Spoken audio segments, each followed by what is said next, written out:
એ મારે એક જ તમારો આધાર રે શામળા ગીરધારી. ભગત આમ બોલતો બોલતો રડી પડે ને.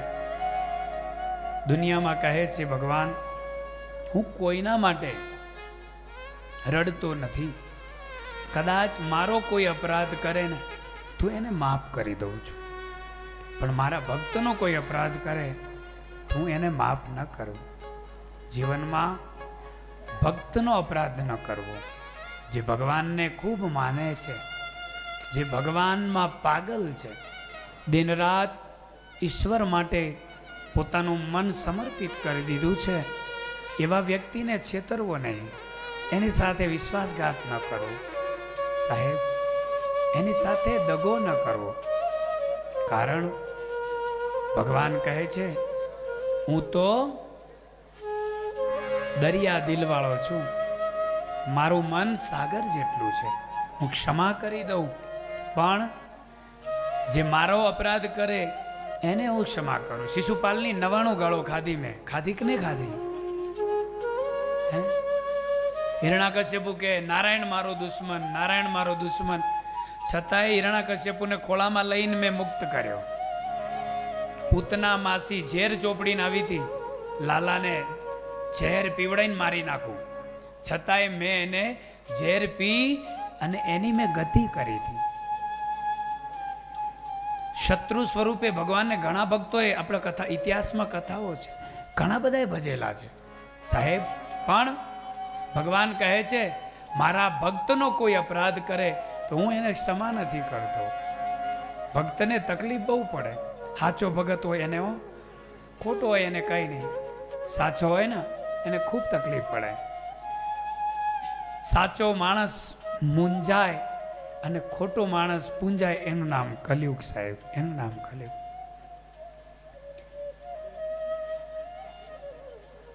अमीर को कांटा लगे पूछे लोग हजार, अमीर को कांटा लगे पूछे लोग हजार, गरीब बड़े महल से गिरे कोई न पूछे हाल.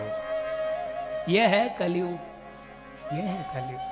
प्यारे भाई बहन, इस कलयुग में जीना है तो प्रभु का नाम स्मरण करो. यज्ञ से जप से कईक ऊंचू होय, यज्ञ से जप से कलयुग में,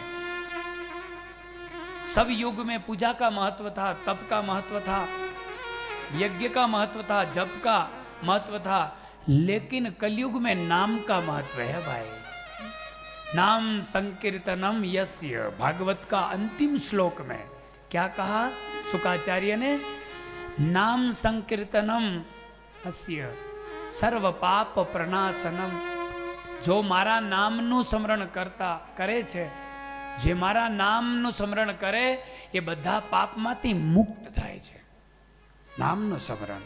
હું અહીંયા એમ કહું કે ફલાણા ભાઈ તો તરત જ મારી બાજુ જોશો, એમ નામ, એમાં ભગવાનનું નામ કલ્યાણ કરે છે. અંતે સતચિત અને આનંદ જેનું સ્વરૂપ છે, ઉત્પત્તિ, પાલન અને સંહાર જે કરે છે. બીજી લીટીમાં કહ્યું તાપત્રય વિનાશાય શ્રી કૃષ્ણાય વયમ નમઃ.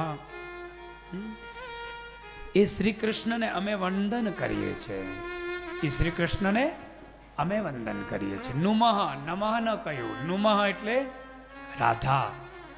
શક્તિ વગર ક્યારે નારાયણનું કલ્યાણ ન થાય. પણ બદ્રીનાથમાં ભગવાન એકલા તપ કરે છે. આપણા બદ્રીનાથમાં એકલા આમ સસંક ચક્રમ સકિરીટ કુંડલમ સપીત વસ્ત્રમ સરસીરુહેક્ષણમ, એકલા તપ કરે મારા ભગવાન. એકલા બેઠા બેઠા આમ સરસ તપ કરે. ડાકોરમાં ક્યાં લક્ષ્મીજી જોડે છે ભાઈ? છે નહીં. લક્ષ્મીજીને તો શુક્રવારે મળવા જાય ને, ઘોડા પર બેન. કોના ઘોડા પર બેન? અમારે ધર્મિષ્ઠા બેન ને ઘોડા છે બે. અમારા લાલાભાઈ બે ઘોડા, એ ઘોડાની સેવા. બેન છે ને રણછોડજીની મૂર્તિની આમ બહાર પોલીસમાં છે, અને અમારે બકાભાઈ લાલાભાઈ એ ઘોડા લઈને આવે, ડાકોરજી રણછોડરાય એના પર બેસે અને ક્યાં જાય? મહાલક્ષ્મીને મળવા જાય, હે ને? આપના ઘોડા પર ભગવાન જાય છે. તો ભગવાન એ પણ એકલો બેઠો છે, સાંભળ્યો એકલો. નારાયણ તપ કરે છે. બદ્રીનાથની ભૂમિ એ તપોભૂમિ છે. ભોગ કે ભોજનની ભૂમિ નથી, બદ્રીનાથ ભજનની ભૂમિ છે. આ ભૂમિ ભજનની ભૂમિ છે. આ ભજનની ભૂમિ કાયમ માટે તમારા જીવનમાં રહે ને એવા હું આશીર્વાદ તમને આપું છું સાહેબ, કાયમ માટે રહે. સાહેબ અંતે કહે છે, ત્રણે ત્રણ તાપનું જે વિનાશ કરે છે એ શ્રી કૃષ્ણને અમે વંદન કરીએ છીએ.